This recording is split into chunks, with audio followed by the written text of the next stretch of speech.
Do you know, I learned something, another thing this week that's like 2 weeks in a row. Do you know what male fruit flies do when female fruit flies reject them as suitable mates?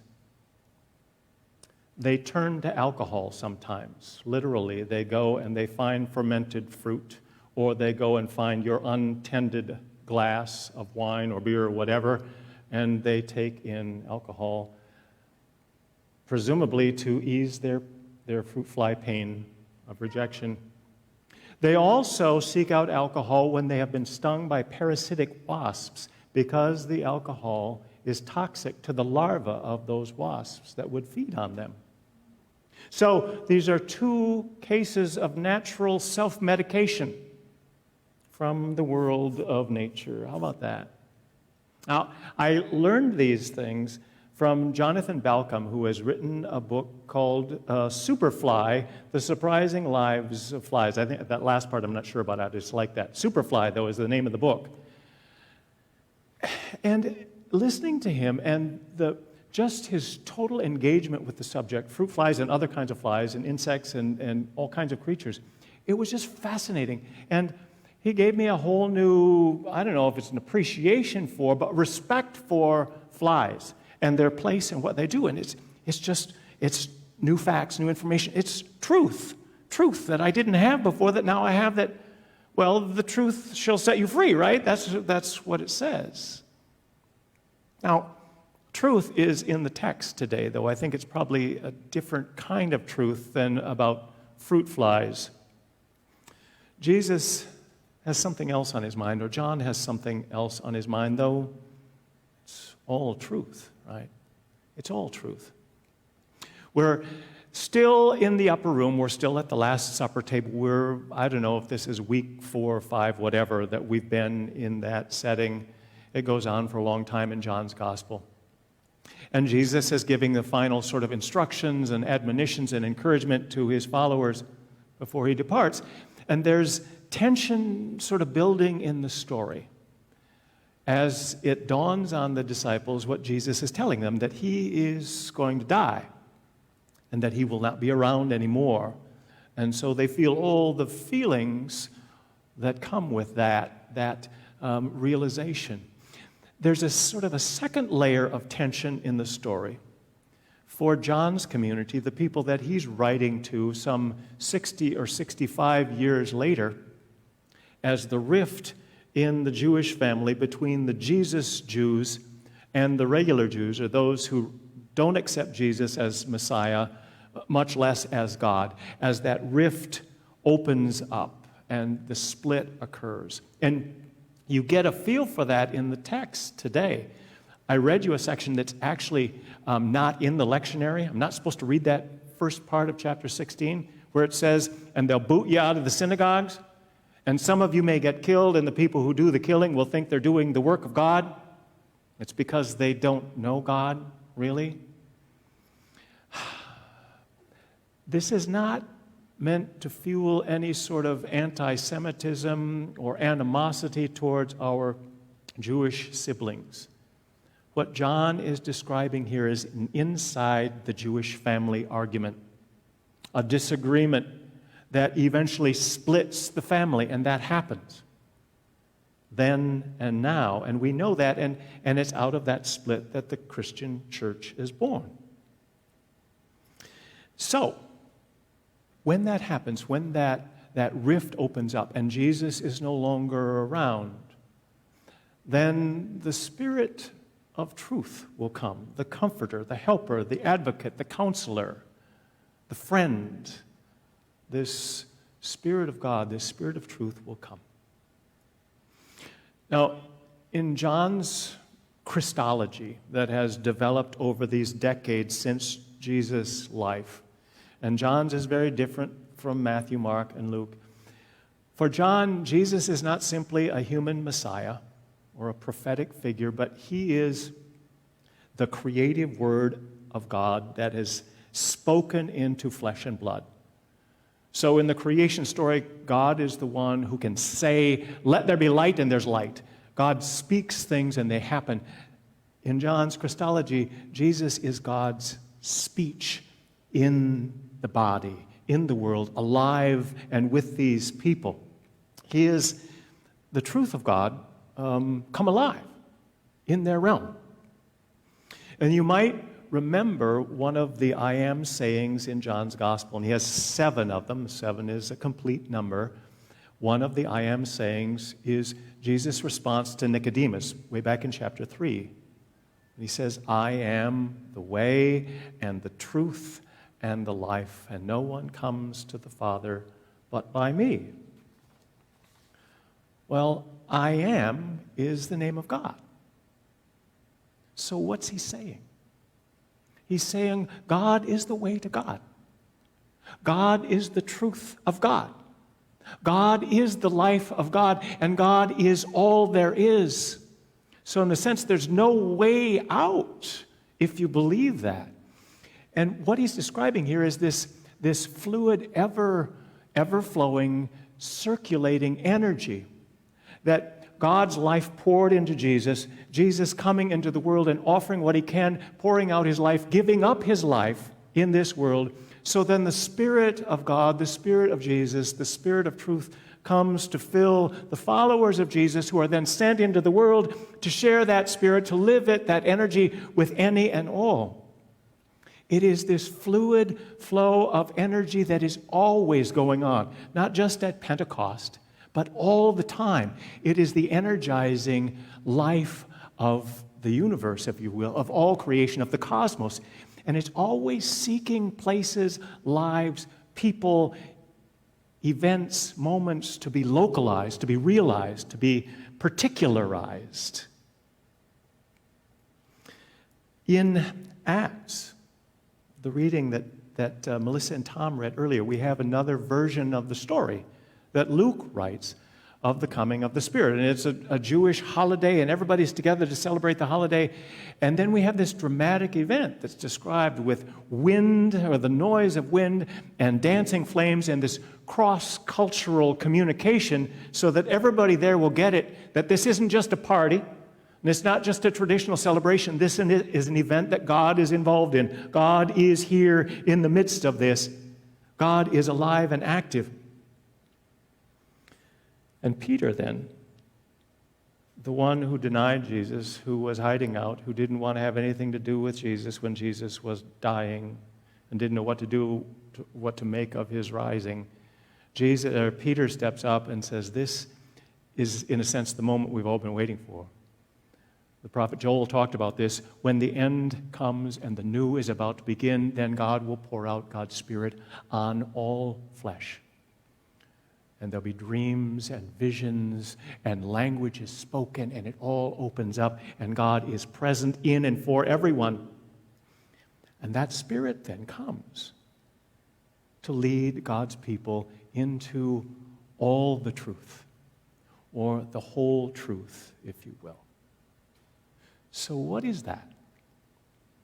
That sounds pretty expansive, to lead you into all truth. Well, the gospel writers, all of them are writing about and writing to the early church. This Jewish community that becomes a Jewish Gentile community that becomes a community that separates itself from its Jewish community. And these are the people that are supposed to be seeking, receptive of this truth that comes, this Spirit that comes, that awakens and transforms and changes again and again and again. But what happens in that, let's say, transaction, in that process, often, is that truth begins to be viewed as a commodity, something that can be claimed and owned. And so there are churches, there are institutions, there are denominations, there are individuals who claim to have the truth of God, to own it. And that truth is commodified and it's codified in creeds and doctrines and dogma, and it becomes ours. And if you want to have some of it, if you want to sit at the table of truth, then you have to buy in. Otherwise, no. when Emperor Constantine became a Christian and decided that the Christianity would be the official religion of the entire Roman Empire, he also declared that there would be one set of documents, readings, teachings that Christians would learn from. And that would be agreed upon, this set, and everything else that didn't make the cut not only would be pushed aside, but it would be destroyed. And we lost a lot in that. Some pieces were saved, but much was lost. Still, the Spirit is this wild, windy, uncontainable, unpredictable energy that continues on, that keeps moving. The Spirit of truth does not stop. It keeps at us. It keeps working on us. So, do you know what male fruit flies do when female fruit flies? Oh, wait, I told you that already, that little bit of truth, right? Okay, so what about this? Dawn, even as a little girl, had a sense of herself not as an individual separate being, but as this one who was connected to everything around her. She felt this kinship with animals and plants and insects and birds and everything else. She was woven into it. And she had these episodes, these experiences, she talks about them as cross-sensory, where she would see an image and a taste would come with it.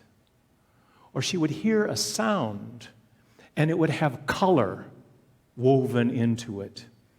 She was one of these human beings who has this deep sensory apparatus, and so she picks up things that the rest of us don't, which means that she's affected by things that the rest of us have no clue about. And it affected her behavior as a little girl and on up, and she did things that people didn't understand. And she didn't understand people, the way they acted, because they seemed to be separate and they were so noisy and chaotic.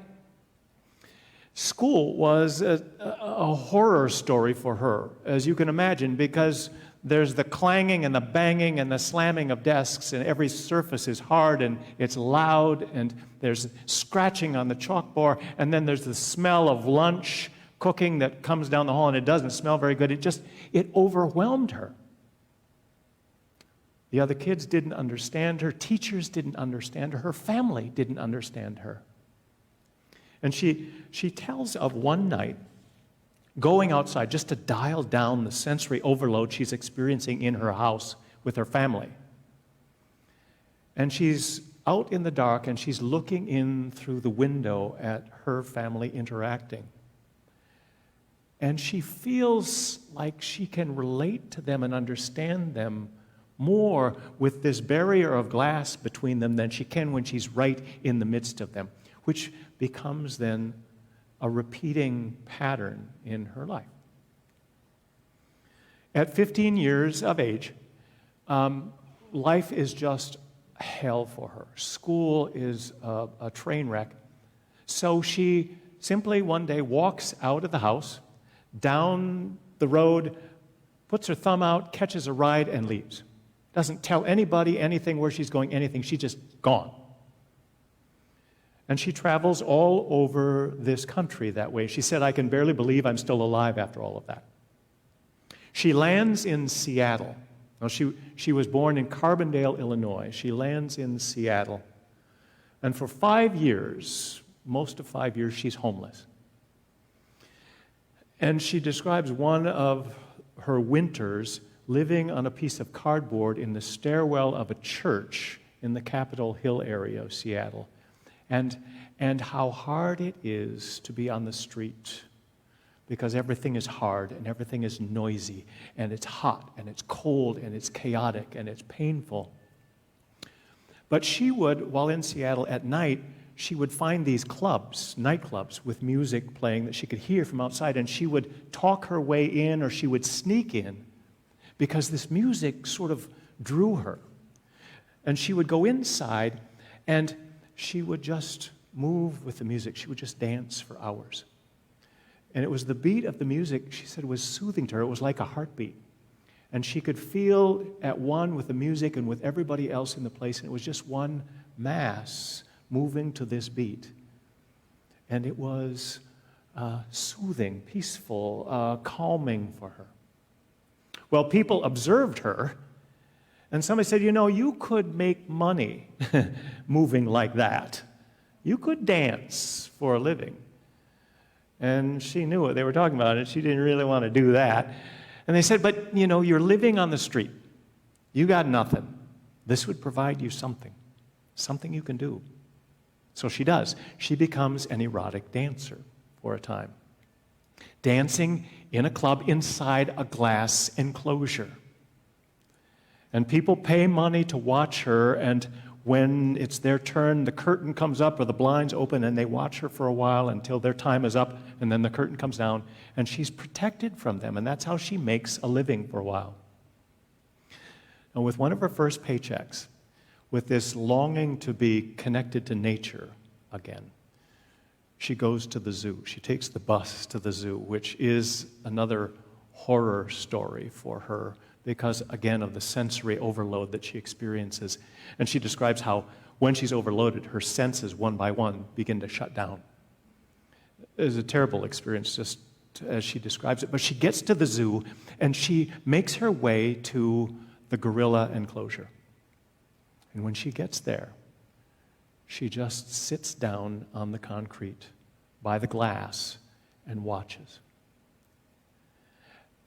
And the gorillas will sort of look at her and they'll look away. And she'll sit and she'll watch them and then she'll look away. She's very respectful and she talks about the tender social interaction between these creatures. She said, they acted like I felt, like they were connected, not individuals apart from, but individuals all in one. And little by little, they let me in. And it was one of those instances when I wished that there wasn't glass between me and the others. I wanted to be with them. And so she keeps coming back to the zoo, back to the gorilla enclosure, and she sits down and just spends hours with them. And when she does, all the other people just disappear in her realm, and time slows down and gets quiet, and there is this sense of, this is where I belong. These are my people. And she talks about them as people that she understands better than she ever did any human beings. For 10 years, she continues to do this. She'll come as often as she can and sit for hours with these gorillas, and she becomes one of them. They accept her. And she's asking the zoo staff questions all the time, and eventually she's offered a job working with the gorillas, which is all she wants. That job then takes her back to school, which she never thought she would do, ever go back to school. And she gets a master's degree, and then she gets her PhD in interdisciplinary anthropology. She's a primatologist, an anthropologist, and some other thing that I don't remember what it is. She's brilliant, absolutely brilliant.